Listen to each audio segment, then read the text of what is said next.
Okay, so that completes our discussion in terms of the transform domain analysis of the LTI systems. Now we are ready to move into the final chapter, which is chapter 8. And that has to do with the application of a new concept called the discrete Fourier transform. Okay, what I would like to do is give you an introduction and then set the stage for the discussion that we are going to have in the next final week of the course. Now, what we have studied so far is the representation of discrete time sequences. Representation of discrete time sequences. Okay, if you had a discrete time sequence x of n, we can do discrete time Fourier transform, which will be x e of j omega, or we can do a z transform, which will be x of z. Okay. Now, an important thing to note is that even if your discrete time sequence was finite length, okay, if x of n finite, when you transform it into x e of j omega, what you get is a continuous function. Right, what you have is a continuous function, basically between 0 and 2 pi, and omega is continuous variable. So, in terms of the compactness of representation, a finite length sequence, when you took it to the transform domain, became a continuous function. Okay, so now the question is, how do I save this information, or how do I represent this information in the most efficient manner? So, when we ask this question, then comes a important answer saying discrete time Fourier transform is not the best representation for a discrete time sequence. Then you ask the question, then what is the most efficient representation? It turns out that there is a representation. Take a finite length sequence, you get a finite length Fourier transform, and that is discrete Fourier transform. So, you have a finite length sequence in the time domain, you will get a finite length sequence in the frequency domain, and therefore you can store the time domain sequence or you can store the frequency domain representation. Both will require the same amount of memory. So, in that sense, it is a very compact representation, it's a very efficient representation. So, here is just the thought of how do we come up with the discrete Fourier transform. Okay, and I will give you the concept and then build on it in the next session. Okay, so what is DTFT? Very, very important comparison between the two.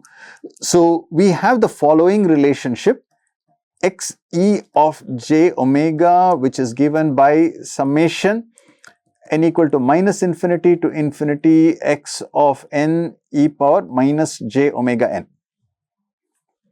Okay, and we have the inverse discrete time Fourier transform, which is given by 1 by 2 pi integral minus pi to pi x e of j omega e power j omega n d omega. Okay. So, let us compare the time and frequency domains. Time x of n, time is discrete, okay, and it is aperiodic, some sequence, not a periodic sequence. Okay, on the frequency domain side, once you go over to x e of j omega, what do you get? You get a continuous function of omega, continuous in omega. Again, when we talk about frequency, it's in omega. This is discrete in n when you talk about it in time. And inherently, it comes out as a periodic sequence, right? X e of j omega has got a period with period equal to 2 pi. Now, there is a important tool that is available to us, a transform that is available to us if your sequence had been periodic. So if x of n is periodic, okay, x of n is periodic means basically it will have a period equal to n, period equal to n, then you can represent this by means of a Fourier series. Represent via discrete time Fourier series. Okay, Fourier series requires you to have exponentials which have the same period and then fundamental and harmonics. So e power j 2 pi by n is going to be my fundamental and harmonics will come as k equal to 0, 1 and so on. Now, how many distinct sinusoids are there? How many distinct harmonics are there? Only a total of n. So, when you talk about a periodic sequence, a discrete time periodic sequence which has period equal to n, you can represent it in the frequency domain via a discrete time Fourier series. So, what is that representation? The discrete time Fourier series has got the following representation. We say that the periodic sequence x of n is written in terms of the Fourier coefficients. Summation k equal to 0 through n minus 1, 1 over n is a scale factor, ck, these are the Fourier coefficients. Okay, these are the Fourier coefficients times the complex exponentials. E power j 2 pi by n k times n is the times sequence of the complex sinusoids. Okay, so this is the representation of a periodic signal. How do you get the Fourier coefficients?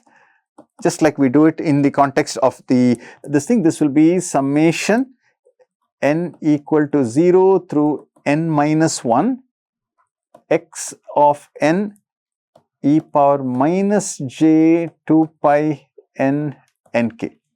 Okay, so let's write down the characteristics of so this is the discrete time Fourier series. Discrete time Fourier series. Okay, what are its main characteristics? As far as the time domain is concerned, it is discrete and it is periodic, right? X of n is a periodic sequence. Basically, it will repeat itself. What about in frequency? Very, very important. Okay, the Fourier coefficients are also discrete,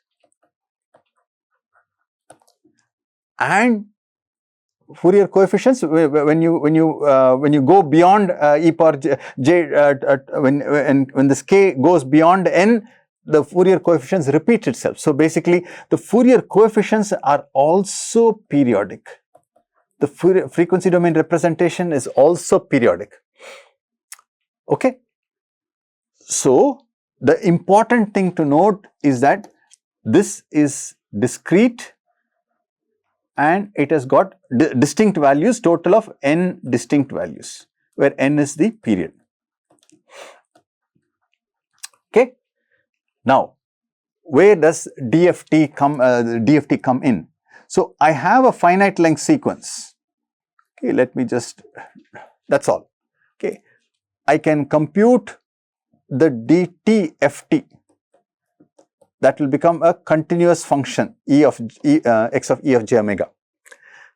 Or I can do the following. Okay, this 5 sample sequence. I will do a periodic extension of it. Okay, I will pretend that it's periodic. I'll pretend it as that it's one period of a periodic sequence. Okay, are you with me? I have a finite length sequence. I want to get a frequency domain representation of this particular sequence. If I take the finite length sequence and I take the discrete time Fourier transform, what will I get? I will get a continuous function of omega. On the other hand, if I pretend that this sequence is just one period of a periodic sequence, then I can get discrete time Fourier series. This is a continuous function, this is a discrete time representation. Okay, only a finite number of samples are required, Fourier coefficients. Okay, so the fundamental aspect of what we are going to be studying is to say that I want to get the most compact representation for a finite length sequence. One option is discrete time Fourier transform, but that is a continuous representation. If I want a compact representation, I use the fact that a periodic signal can be represented in terms of n Fourier coefficients. I want to use the same representation. Now the key question is, when I do the Fourier series representation in this manner, how is it related to the discrete time Fourier transform? Because ultimately I want the discrete time Fourier transform. I want to get the same frequency domain interpretations. Is the discrete time Fourier series a better representation in terms of compactness, and is it equally accurate in terms of the frequency domain representation?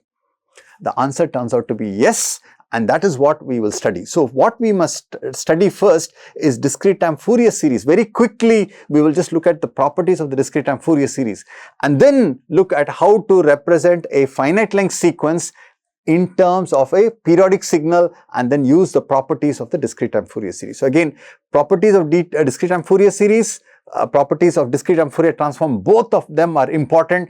They will converge so that we can then get a very efficient representation called the discrete Fourier transform. So when we combine these two things, then that's when we get the discrete Fourier transform. DFT. And an efficient implementation of the discrete time Fourier transform. Okay, a very, very computationally efficient implementation. Efficient implementation. That is the fast Fourier transform. It is a discrete Fourier transform computation, but that is done very, very efficiently. This is the fast Fourier transform. Okay, and the acronyms that we are going to associate with this will be DFT, this will be FFT. And those are the contents of weeks 11 and 12, where we will be looking at, and the corresponding portions are in chapter 8 of the textbook. We will start with discrete time Fourier transform, basically look at discrete time Fourier series, and then move over to discrete time Fourier transform, and then finally into the efficient implementation called the fast Fourier transform. Okay, let me stop here. Thank you.